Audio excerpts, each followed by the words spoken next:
Welcome back students, welcome to my channel pharma scholars again. दोस्तों, हमेशा की तरह एक और इम्पॉर्टेंट टॉपिक मैं लेकर आया हूँ। आज का इम्पॉर्टेंट टॉपिक है चेंज कंट्रोल।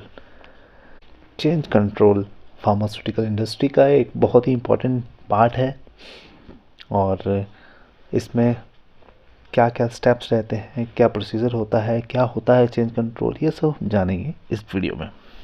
चलते हैं डेफिनेशन की तरफ। तो चेंज कंट्रोल जो है वो चेंज प्लस कंट्रोल दो शब्दों से मिलकर बना है।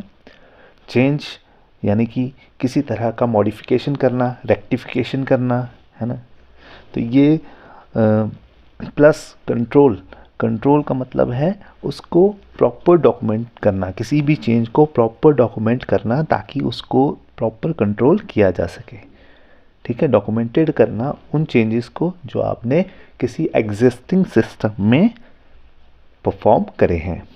ठीक है, to change document the process of any change और modification in the existing system. ठीक है, यही चीज़ मैं आपको अभी समझा रहा था। Change control is the process of proposing, evaluating, approving, implementing and reviewing changes. तो चेंज कंट्रोल जो है वो क्या है? चेंज कंट्रोल एक प्रोसेस है जिसमें हम प्रपोज करते हैं, एवेल्यूएट करते हैं, अप्रूव करते हैं, इम्प्लीमेंट करते हैं और रिव्यू करते हैं चेंजेस को। ठीक है, ये डिफरेंट स्टेप्स होते हैं चेंज कंट्रोल के, जो कि एफडीए ने अपनी डेफिनेशन में दिए हैं। ठीक है, ये एफडीए की डेफिनेशन है कि चेंज कंट्रोल एक प्रोसेस है किसी चेंज को प्रपोज करने की, उसको इवेल्युएट करने की, अप्रूव करने की, इम्प्लीमेंट करने की और फाइनली उसको रिव्यू करने की। सबसे पहला जो स्टेप होता है चेंज कंट्रोल का वो होता है प्रपोजिंग। ठीक है, जिसमें हम चेंज आइडेंटिफिकेशन करते हैं, किसी चेंज को प्रपोज करते हैं, उसको आइडेंटिफाई करते हैं कि क्या चेंजेस करने की ज़रूरत है और क्यों करने की ज़रूरत है और कहाँ पर वो चेंजेस करने की ज़रूरत है, where and what and why the changes need to be done. ठीक है, इसमें हम और चेंजेस जो हैं हम कौन कौन से चीज़ों में कर सकते हैं, जैसे कि एसओपी में चेंज हो सकता है हमारा। ठीक है, ये डॉक्यूमेंट्स में चेंजेस हो सकते हैं, स्पेसिफिकेशंस में चेंज हो सकता है, स्टैंडर्ड टेस्टिंग प्रोसीजर में चेंज हो सकता है, फैसिलिटी में चेंज हो सकता है, एनालिटिकल मेथड में चेंज हो सकता है, इक्विपमेंट में चेंज हो सकता है, मैन्युफैक्चरिंग प्रोसेस में चेंज हो सकता है, इंस्ट्रूमेंट्स में चेंज हो सकता है। तो ये सब डिफरेंट चेंजेस आप कर सकते हो। ठीक है, जिनके लिए आप चेंज कंट्रोल ले सकते हो। ठीक है, चेंज प्रपोजिंग में सबसे पहले हम चेंज आइडेंटिफिकेशन करते हैं और इस चेंज आइडेंटिफिकेशन में आपके क्या स्टेप्स रहते हैं आइए जानते हैं। Detailed approve change on an approve change control form which includes. तो आप एक चेंज कंट्रोल फॉर्म इशू करवाते हैं डॉक्यूमेंटेशन से। ठीक है, जिस पे एक चेंज कंट्रोल नंबर जो है दिया जाता है और उसको कंट्रोल किया जाता है। ठीक है, करंट स्टेट मेंशन किया जाता है कि आपकी एग्जिस्टिंग प्रैक्टिस क्या है। ठीक है, सबसे पहले आपको करंट स्टेट मेंशन करना होता है कि आपकी एग्जिस्टिंग प्रैक्टिस क्या है। फॉर एग्जांपल हम एग्जांपल ले लेते हैं यहाँ पे वेंडर का। ठीक है, सपोज़ आप किसी वेंडर में चेंज करवाना है आपने, तो आपने ये चेंज आइडेंटिफाई किया है, तो आपको सबसे पहले करंट स्टेटस लिखना होगा कि क्या आपका करंट स्टेटस है, आपकी एग्जिस्टिंग प्रैक्टिस क्या है। Suppose we are using the ofloxacin API from ABC vendor. फिलहाल हम ABC वेंडर का से मटेरियल मंगवा रहे हैं ओफ्लॉक्सासिन के API का। तो नेक्स्ट स्टेप में हम स्पेसिफिक्स ऑफ रिक्वेस्टेड चेंज, क्या हमें चेंजेस करवाने हैं। ठीक है, जो एग्जांपल क्योंकि हमने वेंडर का लिया है तो हम इसमें लिख सकते हैं that we are going to add new vendor. हम कोई न्यू वेंडर जो है वो परचेस करने जा रहे हैं XYZ वेंडर। ठीक है, इसमें रैशनल हमें मेंशन करना होता है, रैशनल ऑफ द चेंज, जिसमें हम जस्टिफिकेशन देते हैं कि हमें क्यों ये चेंज करवाना है। तो हम यहाँ पे एग्जांपल दे सकते हैं that as per party requirement, ठीक है, पार्टी की रिक्वायरमेंट की वजह से चेंज हो सकता है, ये वेंडर हम चेंज कर मंगवा सकते हैं, या कोई रेगुलेटरी रिक्वायरमेंट हो सकती है, या आईपी की जगह यूएसपी ग्रेड का वेंडर यूज़ कर रहे हैं। तो इस तरह से हम जस्टिफिकेशन, अपना लॉजिकल जस्टिफिकेशन जो है वो इसमें मेंशन करते हैं, जिसके बेसिस पर head of concern department approve करता है चेंज कंट्रोल को। नेक्स्ट स्टेप हमारा रहता है इवैल्यूएशन। यहाँ पे हम इस स्टेप में चेंज कंट्रोल को इवैल्यूएट करते हैं, ठीक है। तो इवैल्यूएट कैसे किया जाता है? फर्स्ट इसमें हम इंक्लूड करते हैं सारे डिपार्टमेंट्स जो जिन पे हमारे चेंज कंट्रोल का इम्पैक्ट होता है। Includes different departments QA, QC, production, warehouse, engineering, technical support and other concern department. जो जो हमारे कंसर्न डिपार्टमेंट्स रहते हैं उन सब को हम चेंज कंट्रोल में इन्वॉल्व करते हैं, ताकि प्रॉपर इवैल्यूएशन हम चेंज का कर सकें कि कहाँ कहाँ पे उसका इम्पैक्ट होता है, ठीक है। इम्पैक्ट को स्टडी करने के लिए हमें सारे डिपार्टमेंट्स को इन्वॉल्व करना होता है, ताकि ईच एंड एवरी डिपार्टमेंट जो है वो रिव्यू कर सके जो भी चेंजेस हैं उनको, ठीक है। चेंज कंट्रोल को प्रॉपरली सारे डिपार्टमेंट्स जो है वो रिव्यू कर सकें, ठीक। Also incorporate the risk management principal.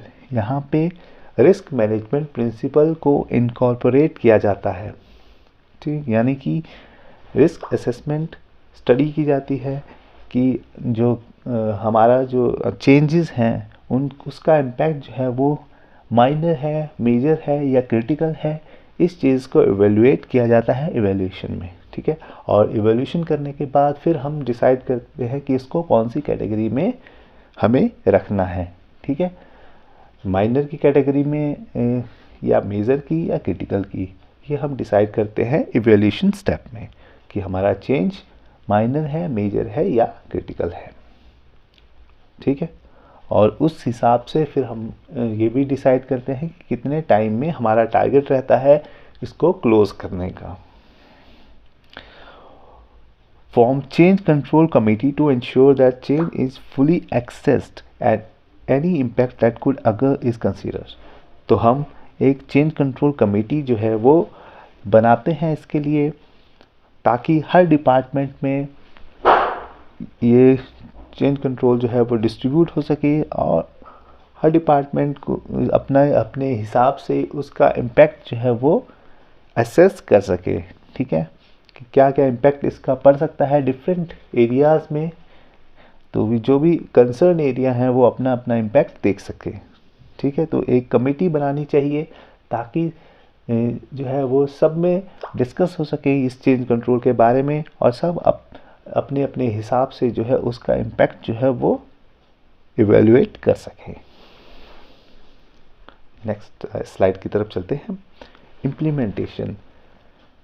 तो नेक्स्ट जो हमारा स्टेप है वो है इम्प्लीमेंटेशन। हाँ, इससे पहले इम्पैक्ट असेसमेंट में जो है वो हम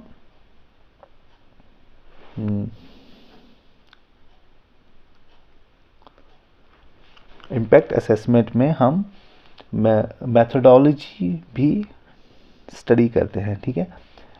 इम्पैक्ट असेस करने के साथ साथ एक्शन प्लान भी तैयार करते हैं, ठीक है। जैसे कि हमने चेंज कंट्रोल कमेटी बनाई है तो सारे ऑथराइज पर्सन जो हैं उसमें इम्पैक्ट असेसमेंट करते हैं और एक्शन प्लान जो है वो तैयार करते हैं कि कैसे कैसे हमें आगे प्रोसीड करना है चेंज कंट्रोल के लिए। तो इसमें हम डिफरेंट, जैसे हम वेंडर चेंज का एग्जांपल ले रहे हैं तो हम उस हिसाब से हम अपना एक्शन प्लान तैयार कर सकते हैं। जैसे कि मास्टर फार्मूला कार्ड जो है, ठीक है, उसमें क्या क्या चेंजेस रिक्वायर है, उसमें चेंजेस कौन कौन से चेंजेस किए जाने चाहिए।